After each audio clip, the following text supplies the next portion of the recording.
ಕನ್ನಡ ನಾಡು, ಇದು ಕನ್ನಡಿಗರ ನಾಡಿಮಿಡಿತ. ನನ್ನ ಲಿಂಗತ್ವ ನನ್ನ ಹಕ್ಕು ಬೇಕು. ಏಕತಾಗಿ ಹೋರಾಟ.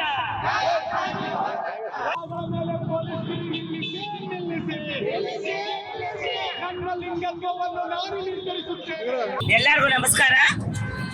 ಈ ದಿನ ಪಾರ್ಲಿಮೆಂಟ್ ನಲ್ಲಿ, ಸಂಸತ್ನಲ್ಲಿ ವೀರೇಂದ್ರ ಕುಮಾರ್ ಯಾರು ಮೆಂಬರ್ ಆಫ್ ಪಾರ್ಲಿಮೆಂಟ್ ಇದ್ದಾರೆ, ಅವರು ನಮ್ಮ ಬಗ್ಗೆ ಅರ್ಥ ಮಾಡ್ಕೊಳ್ದೆ, ನಮ್ಮ ಟ್ರಾನ್ಸ್ಜೆಂಡರ್ ಬಗ್ಗೆ ಅರ್ಥ ಮಾಡ್ಕೊಳ್ದೆ, ಅವ್ರು ಬೇಕಾದಂತ ದಾರಿಲಿ ಬಿಜೆಪಿ ಸರ್ಕಾರ ಒಂದು ಹಿಂದುತ್ವ ಮುಂದೆ ಇಟ್ಟು ಟ್ರಾನ್ಸ್ಜೆಂಡರ್ ಸಮುದಾಯಕ್ಕೆ ಒಂದು ಮಸೂದೆ ತರಕ್ ಹೋಗ್ತಾ ಇದ್ದಾರೆ. ಎಲ್ಲಿ ಚರ್ಚೆ ಮಾಡಿದ್ರಿ ನೀವು? ಯಾರ ಜೊತೆಲಿ ಚರ್ಚೆ ಮಾಡಿದ್ರಿ ಅನ್ನೋದು ನಾವು ಪ್ರಶ್ನೆ ಮಾಡ್ತಾ ಇದೀವಿ ಅವತ್ತು. ಅದರಲ್ಲಿ ಇರ್ತಕ್ಕಂಥ ಬಿಲ್ ಅಲ್ಲಿ ತುಂಬಾ ಲೂಪ್ ಹೋಲ್ಸ್ ಇದೆ. ಇಸ್ರಾಯೇಲ್ ಸಮುದಾಯನ ಒಂದು ಹಿಂದುತ್ವ ವಲಯ ಸೇರಿಸಿ ಅವ್ರ ಮೇಲೆ ಬೇರೆ ರೀತಿ ಅಟ್ಯಾಕ್ ಮಾಡಬೇಕನ್ನೋ ದೃಷ್ಟಿಯಿಂದ ಇವತ್ತು ಬಿಲ್ ತರಕ್ ಹೋಗ್ತಾ ಇದ್ದಾರೆ. ಇಲ್ಲಿ ಲಿಂಗತ್ವ ಅಲ್ಪಸಂಖ್ಯಾತ ಸಮುದಾಯದವರಲ್ಲಿ ಹಲವಾರು ಕೆಟಗರಿ ಜನ ಇದ್ದಾರೆ.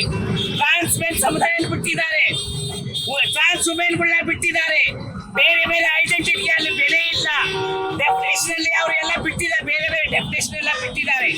ಅದನ್ನ ನಾವು ಪ್ರಶ್ನೆ ಮಾಡ್ತಾ ಇದ್ದೀವಿ ಇವತ್ತು. ಮತ್ತೆ ಟ್ರಾನ್ಸ್ಜೆಂಡರ್ ಸಮುದಾಯ ಒಂದು ಅಕ್ಕ ತಂಗಿ ಅಣ್ಣ ತಮ್ಮ ಭಾವನೆಯಲ್ಲಿದ್ದಾರೆ, ಗುರು ಚೇಲ ಸಿಸ್ಟಮ್ ಅಲ್ಲಿ ಇದ್ದಾರೆ. ನಮ್ಮ ದೇಹನ ಬದಲಾವಣೆ ಮಾಡ್ಕೊಳ್ಳಕ್ಕೆ ನಾವು ಈ ರೀತಿ ಇದ್ದೀವಂತ ಬಾಡಿ ಸ್ಕ್ರೀನಿಂಗ್ ಮಾಡ್ಬೇಕಂತ ಹೇಳ್ತಾ ಇದ್ದಾರೆ.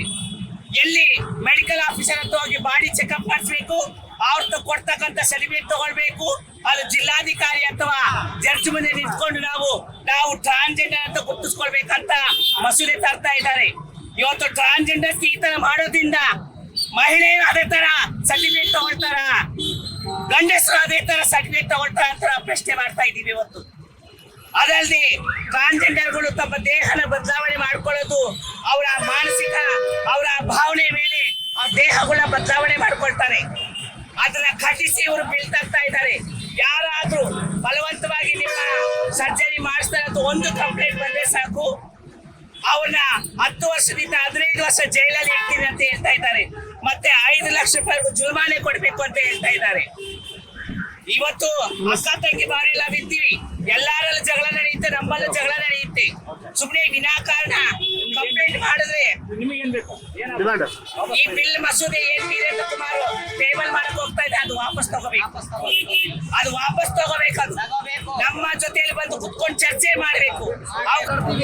ನಮ್ಮ ಕಷ್ಟ ಯಾರ ಹತ್ರ ಹೇಳ್ಬೇಕು? ಈಗ ಅವರು ಮಸೂದೆ 2026ರಲ್ಲಿ ಜಾರಿಗೆ ತರ್ತಾ ಇದಾರಲ್ಲ, ಅವ್ರು ಯಾರನ್ನ ಕೇಳಿ ಜಾರಿಗೆ ತರ್ತಾ ಇದಾರೆ? ಅವರು ಯಾರ ಜೊತೆಯಲ್ಲಿ ಚರ್ಚೆ ಮಾಡಿದಾರೆ? ಅವರು ನಮ್ಮ ದೇಹವನ್ನು ನಾವೇ ನಿರ್ಧರಿಸ್ತೀವಿ. ನಾವ್ ಯಾರ ಹತ್ರ ನಿರ್ಧರಿಸ್ಬೇಕು? ವೈದ್ಯಾಧಿಕಾರಿ ಹತ್ರ ಹೋಗಿ ಯಾಕೆ ನಿರ್ಧರಿಸ್ಬೇಕು? ನಾವು ಯಾಕೆ ಪರೀಕ್ಷೆ ಮಾಡಿಸ್ಬೇಕು? ನಮ್ಮ ದೇಹ ನಮ್ಮ ಹಕ್ಕು, ನಾವು ನಮ್ಮ ಪಾಡಿಗೆ ನಾವೇ ನಿರ್ಧರಿಸ್ಕೊಂಡಿದೀವಿ. ಇವತ್ತು ಈ ಬಿಲ್ ಮಸೂದೆನ ಇದನ್ನ ಅರ್ಥ ಹಾಕಿದ್ದೀವಿ ನಾವು.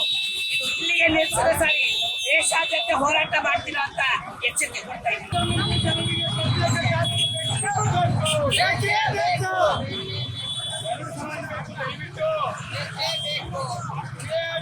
ಕಾನೂನು ಬೇಕು,